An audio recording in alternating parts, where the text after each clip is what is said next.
हिमाचल प्रदेश के मुख्यमंत्री सुखविंदर सिंह सुक्खू बिलासपुर के एक दिवसीय दौरे पर पहुंचे, जहां उन्होंने औहर स्थित टूरिस्ट कॉम्प्लेक्स की आधारशिला रखी। वहीं इस दौरान प्रदेश के तकनीकी शिक्षा मंत्री राजेश धर्मानी सहित पूर्व विधायक, कांग्रेस पार्टी पदाधिकारी व प्रशासनिक अधिकारी मौजूद रहे। वहीं मुख्यमंत्री सुखविंदर सिंह सुक्खू ने कहा कि आज उन्होंने जिस टूरिस्ट कॉम्प्लेक्स का शिलान्यास रखा किया है, पहली कोशिश इनकी हुई 29 फरवरी से लेकर तकरीबन 29 मार्च तक सभी विधायक हिमाचल की सीमा के बाहर रहे और 1 महीना तक राजनीतिक षड्यंत्र रचते रहे। मैं हिमाचल की जनता का, देवी देवताओं का और भगवान के आशीर्वाद से हमें फिर 40 सीटें देकर जो 2022 में जनता ने हमें मैंडेट दिया था वहाँ तक पहुँचा दिया। और इस प्रकार की घटना हिमाचल के इतिहास में पहली बार हुई है। और इस घटनाक्रम के पीछे भारतीय जनता पार्टी ने जिस प्रकार षड्यंत्र रचा, हिमाचल प्रदेश की जनता ने उसका मुंह तोड़कर जवाब दिया। जो जनता के वोट पर चुनकर सरकारें आती हैं, उसको नोट के दम से सरकार कराने की कोशिश हिमाचल प्रदेश में भी की गई है। उसका मुंह तोड़ जवाब हिमाचल की जनता ने दिया। 14 महीने पहले जो 6 विधायक बनकर गए थे, वो आज घर बैठे हैं और जनता ने एक सही समय पर सही निर्णय सुनाया और हमारी सरकार को दोबारा से हिमाचल के हित में, आत्मनिर्भर हिमाचल बनाने के हित में और 2032 तक हिमाचल प्रदेश को समृद्ध और अमीर राज्य बनाने की दिशा में हमें आशीर्वाद दिया है। हम जनता के इस आशीर्वाद को स्वीकार करते हैं और इस आशा के साथ कि भारतीय जनता पार्टी भी भविष्य में सकारात्मक भूमिका निभाए। केंद्र में उनकी सरकार है। अपनी सरकार के समय तो जब डबल इंजन की सरकार थे, कुछ ले नहीं आए, बल्कि लेकर नहीं आए। जो हमारी संपदा था उसको भी उन्होंने लुटाया। तो उस संपदा को जहां हमारे लूरी प्रोजेक्ट में, हमारी धौला सिद्ध प्रोजेक्ट में, हमारे सुन्नी प्रोजेक्ट में 12% फ्री पावर हिमाचल प्रदेश की जो नीति थी उसके तहत मिलनी चाहिए थी, वो भी नहीं मिली। तो इसलिए मैं उनसे अनुरोध करूंगा कि आप केंद्र सरकार के पास जाकर हिमाचल के हित में कुछ मांगे रखें, जो अगर आप कर सकते हैं, पर करेंगे नहीं।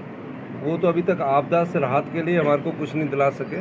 तो इस संदर्भ में भारतीय जनता पार्टी सिर्फ जनता को ठगने का काम किया और जिस प्रकार राजनीतिक रोटियां सीखने का काम किया।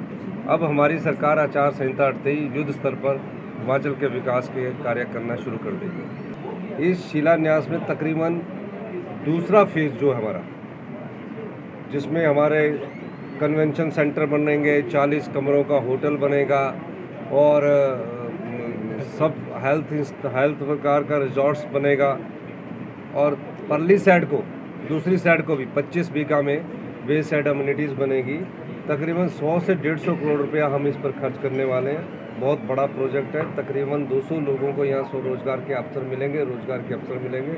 इसका मैं शिलान्यास करने आया हूँ और इन्हें टाइमलाइन फिक्स की है कि 2 साल के भीतर करना है। किसान को, गरीब को, जो इस प्रकार के सभी लोगों को इससे छूट दी गई है। जब एक्स MLA अधिकारी, जुडिशियल अधिकारी, MLA अपना बिजली का बिल दे सकते हैं, तो वो फ्री अनुदान क्यों ले? वो जनता का पैसा है। मैं देख रहा हूँ स्कूलों के इतने बुरे हाल है। नई शिक्षा स्तर जयराम ठाकुर जी ने 5 साल में गुणात्मक शिक्षा के क्षेत्र में बताना चाहता हूँ। आज हमारा 5वीं का गवर्नमेंट स्कूल का बच्चा दूसरी की किताब नहीं पढ़ पा रहा है और हम गुणात्मक शिक्षा में 18वें स्थान पर चले गए हैं। हेल्थ में हमारा बहुत बुरा हाल हो चुका है। तो ये क्यों हुआ? मतलब मैं अगर पैसे देने लायक हूँ तो जयराम ठाकुर जी ने कहा कि आप भी पैसे मत दीजिए। और कब इन्होंने फ्री बिजली शुरू की? 7वें महीने 2022 में 7वें महीने की। और क्या कहा कि प्रदेश को लूटना लूटिए। मैं प्रदेश को लुटा रहा हूँ और 1000 संस्थान खोल दिए और ये कहा कि मैं सारा लुटा रहा हूँ, सिर्फ मुझे कुर्सी दो। मैंने कई बार कहा कि हम कुर्सी के लिए नहीं आए हैं, हम हिमाचल प्रदेश की जनता की सेवा करने के लिए आए हैं। हम सत्ता सुख के लिए नहीं आए हैं, हम व्यवस्था परिवर्तन करने के लिए आए हैं। और मुझे इसमें फैसले इसलिए करने पड़ रहे हैं कि गरीब रह रहा है और धनवान बहुत अधिक धनवान बन रहे हैं। अगर हमने बिजली की फ्री सब्सिडी बंद की है तो क्लास ए कॉन्ट्रैक्टर को क्या ज़रूरत है, क्लास बी कॉन्ट्रैक्टर को क्या ज़रूरत है? मैं इनकम टैक्स देता हूँ, मेरे को क्या ज़रूरत है? अगर मैं इनकम टैक्स देता हूँ और मैं बिजली का बिल देता हूँ तो मेरे खर्चे में जुड़ेगा और इनकम टैक्स में रिबेट मिलेगी, तो सरकार को पैसा दे।